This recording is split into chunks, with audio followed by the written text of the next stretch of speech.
Join me in the wonderful resort of La Manga, and today I'm going to be talking to not only Mike Gatting, but my first guest, Rachael Heyhoe-Flint. Rachael, thank you for letting us chat to you.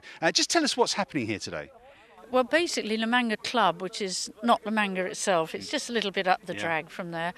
They've had cricket here actually for nearly 30 years. That's how I first got out here. There's a well-known off-spinner called Pat Pocock who used to play for England and Surrey, and he got this idea, get golf cricket tours out here. So I was involved in the initial promotion. Cricket has fluctuated, but now the last 3 or 4 years it's really taken off. 2 terrific ovals here with electronic scoreboards, no less. And we have tournaments down here. This is club sides from around Europe.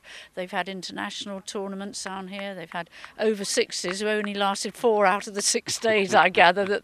I think it was the nightlife wore them out more than the cricket. But no, cricket is here in Spain and it's here to stay, we hope. So what is the event that is being put on at the moment? This they've given it a charity. It's just a 2020 tournament. Club sides have come from London, from Oslo, a couple of teams from Spain. We've got a Barmy Army, a sort of Barmy Army, because most of them nipped off to Australia.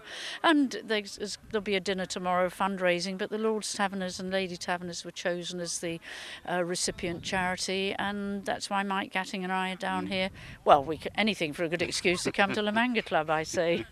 I'm sure the whole of La Manga has changed enormously since you first came here. Oh, when we first came, there was a 45-bedroom hotel and some garden annexes, which are now sold off as golf bungalows, where we have a little one just facing the first tee on the south. But you've got something like 28 tennis courts, you've got bowls, you've got water sports, you've got horse riding, 3 wonderful golf courses, all very different in character.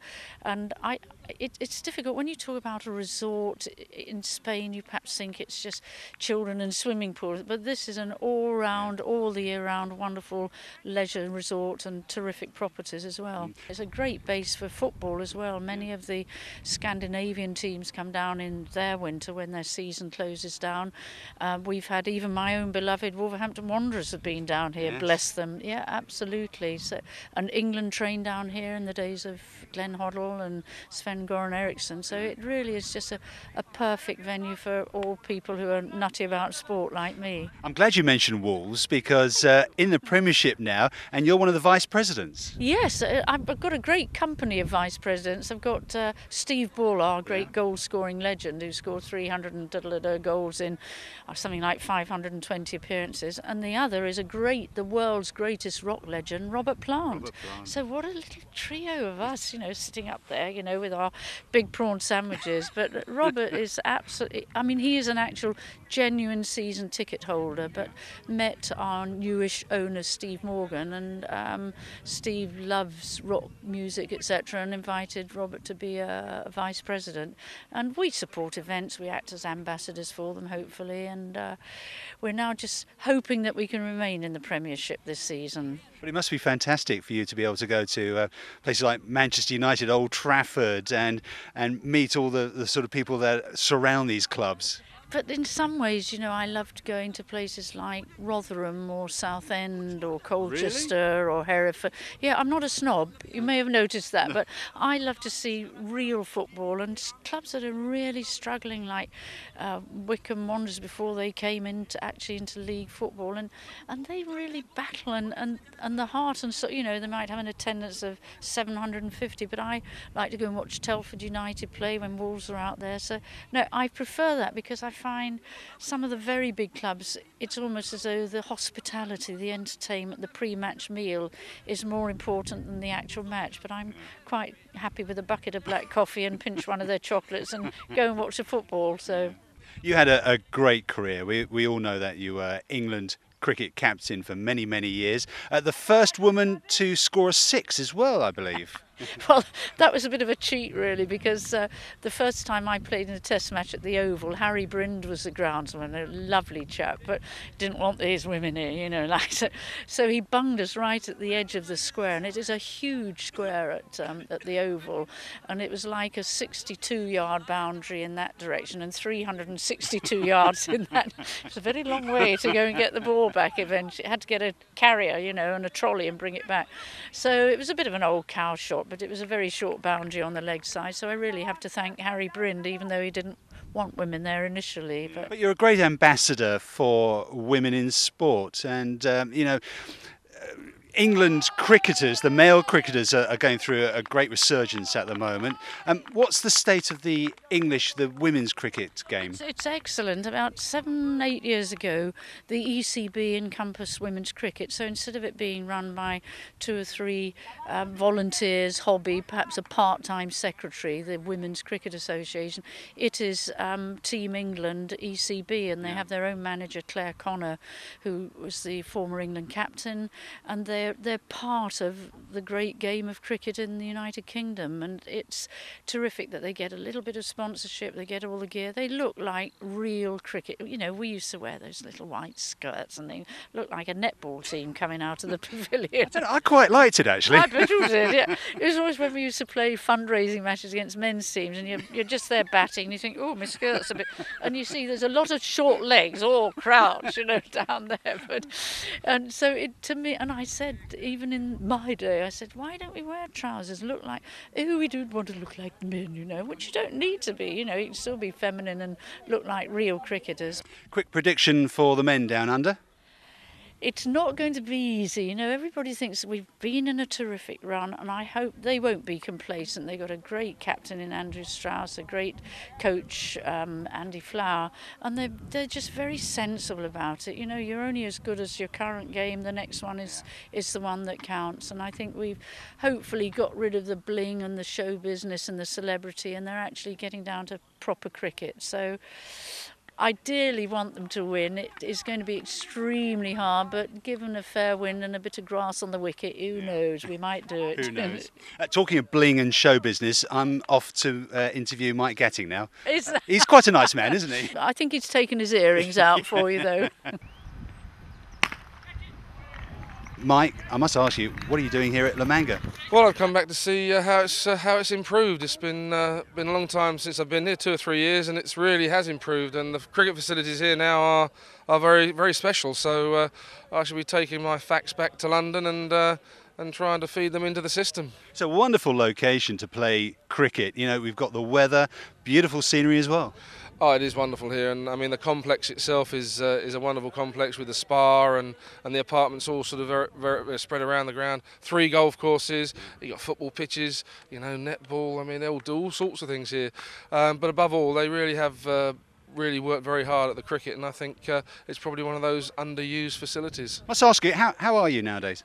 I'm not too bad. Had one of the hips replaced, so that's made a huge difference. And it was horrible when you couldn't put your own socks on or do your shoelaces up, or even more to the point, pick your ball marker up whilst you're playing golf. That's not very, So no, it's really very nice now. Apart from the setting off the alarms when you go through airports all the time and sort of going through and just go like that as you walk through, it's quite amusing. So it's really nice, and it's made a big difference. We're here today for this Ladies Taverners event. Rachael, of course, Rachael Heyhoe-Flint is in charge. Why have you come along?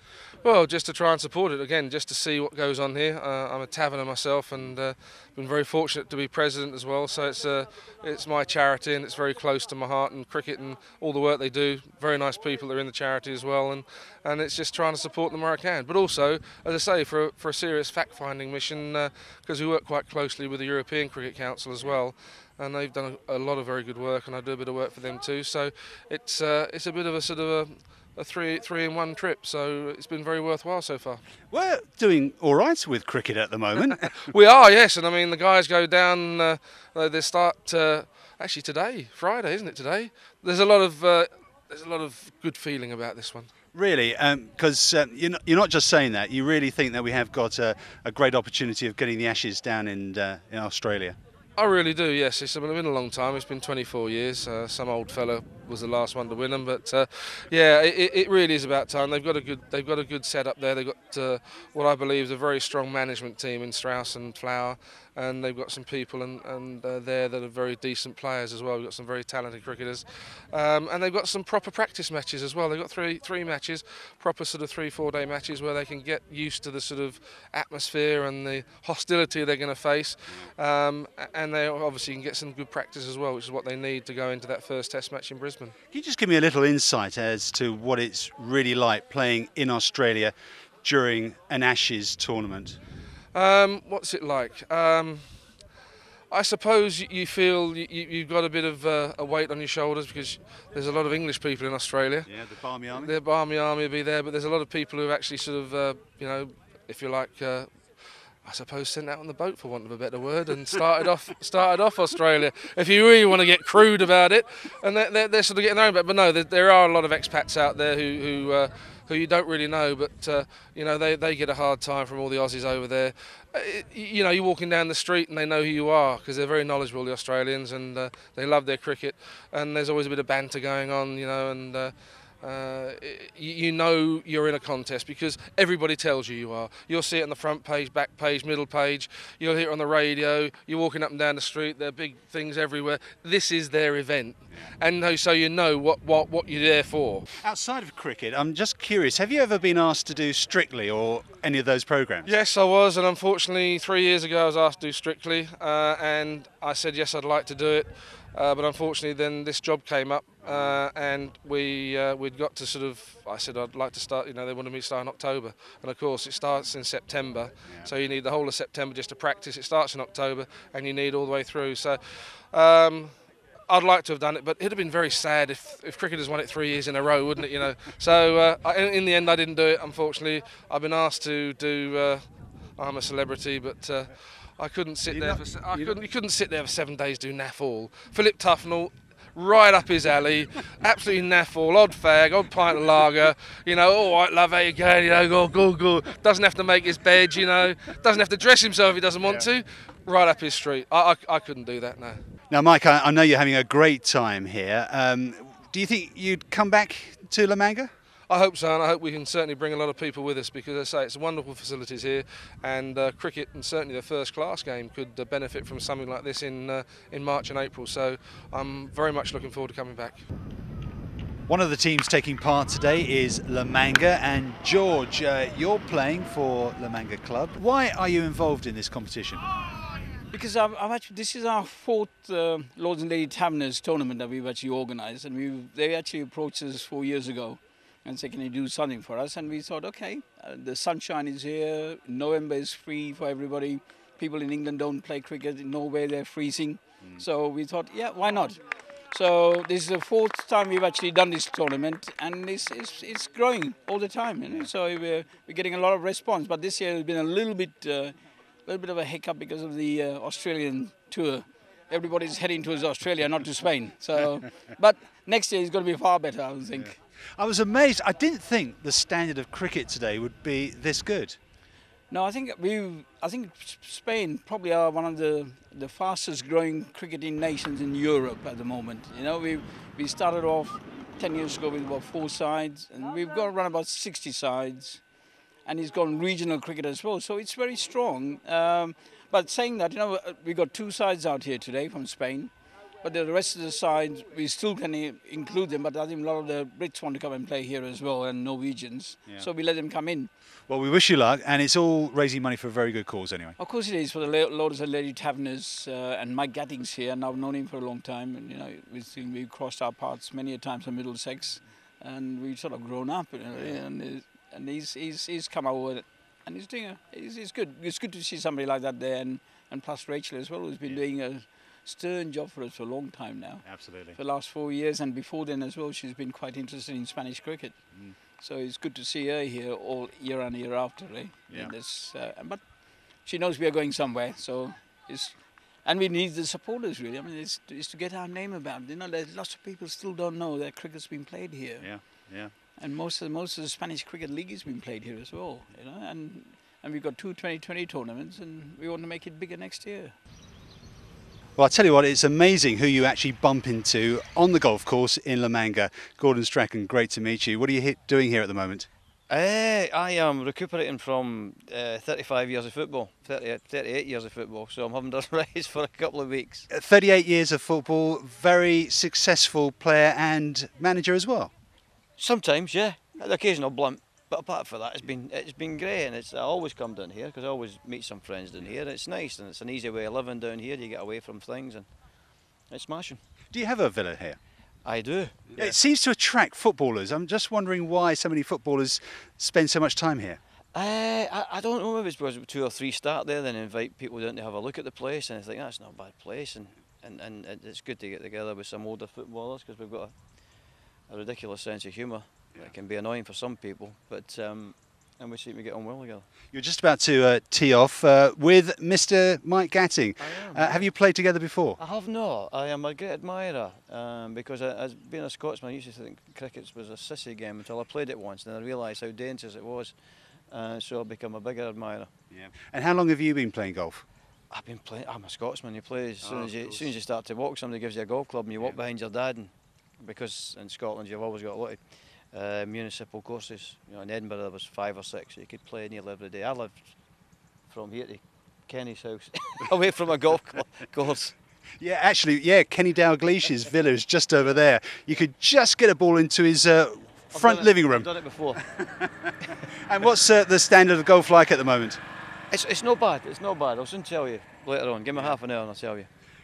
Great to meet you. Thank you very much. Thank you. Have a good day. Thank you.